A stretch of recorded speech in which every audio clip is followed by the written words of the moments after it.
Дараагийн мэдээ. Шахмал түвш түлж эхэлснээс хойш 800 орчим иргэн угаартаж нас барсан харамсалтай тоо мэдээлэл байна. Тэгвэл эдгээр иргэний ар гэрт тус бүр 1 тэрбум төгрөгийг нөхөн олгоор шаардаж засгийн газрыг шүүхэд өгч байгаа талаар хүний хэмч анагаах ухааны доктор Ууган Цэцэг мэдээллээ. Би өөрөө яг 2013 онд агаарын бохирдлын улмаас одоо ураг маань амьгүй болж бүтэлтэнд орж исэн.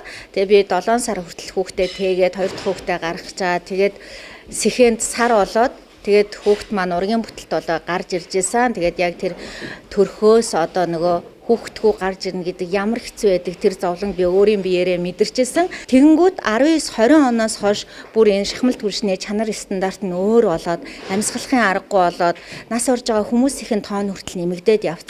За тэгээд сүүлийн 2 жил ер нь ил гарч нилээ идэвхтэй энэ талаар нийгэмд бас шүгэл үлээж дугуйрч ярьж ирсэн л дээ.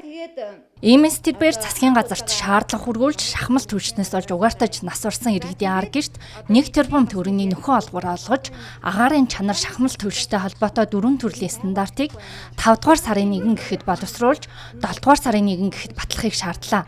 Мөн Америкийн нэгдсэн улс иргэнийхээ амийг 7-оос 10 сая $, Австрали улс 4.5 сая $-оор үнэлдэг байна.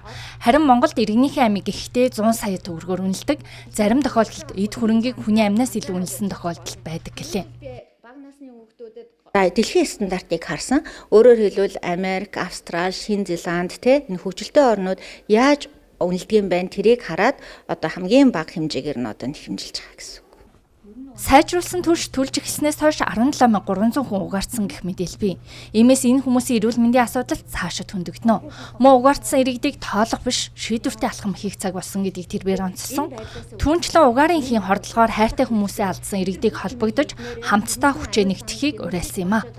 Нэг том аюул болчиход байна шүү дээ.